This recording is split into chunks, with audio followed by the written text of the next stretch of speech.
BM मौजोक academy की ओर से आज हम आपको विज्ञान विषय के अंतर्गत जो क्वेश्चन पूछा जाता है ग्लोबल वार्मिंग क्या है उसके बारे में आपको बताते हैं। ग्लोबल वार्मिंग क्या है? तो ग्लोबल वार्मिंग ये होती है कि संपूर्ण विश्व में मनुष्य के जो क्रियाकलाप हैं उन क्रियाकलापों के कारण इस पूरे पर्यावरण यानी पूरे ब्रह्मांड पूरे वातावरण में जो तापमान की वृद्धि हो जाती है उसी तापमान बढ़ने की घटना को ही ग्लोबल वार्मिंग कहते हैं। बहुत सरल शब्दों में कि पूरे संपूर्ण विश्व में मनुष्य के द्वारा जो क्रियाकलाप हैं उनके द्वारा जो पूरे वातावरण में जो तापमान बढ़ जाता है उसको अपन ग्लोबल वार्मिंग कहते हैं। ठीक, ग्लोबल वार्मिंग के कारण क्या है बढ़ने के?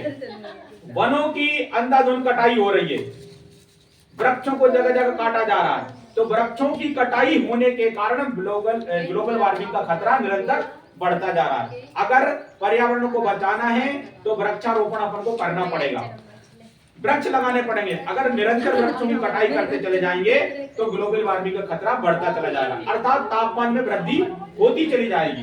दूसरा है कार्बन डाइऑक्साइड की मात्रा वृद्धि। जब पूरे ब्रह्मांड में पूरे वातावरण में पर्यावरण में जब कार्बन डाइऑक्साइड की मात्रा निरंतर बढ़ेगी तो ग्लोबल वार्मिंग का खतरा बढ़ेगा, तापमान बढ़ेगा।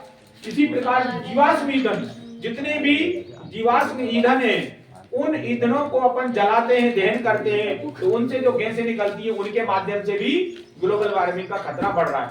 ग्लोबल वार्मिंग का मतलब सीधा सीधा यह है कि वातावरण में पर्यावरण में तापमान में वृद्धि होना। तापमान जब अत्यधिक मात्रा में बढ़ जाता है, वृद्धि हो जाती है, तो उस तापमान बढ़ने की घटना को ही अपन ग्लोबल वार्मिंग कहते हैं, क्योंकि ये पूरे विश्व की समस्या है। तो इस समस्या से निपटने के लिए विश्व स्तर पर अनेक प्रयास किए जा रहे हैं, अनेक सरकारों के माध्यम से, कि ग्लोबल वार्मिंग खतरा घट जाए। तो ये होगी ग्लोबल वार्मिंग की समस्या खत्म। ठीक है, आपको समझ में आया?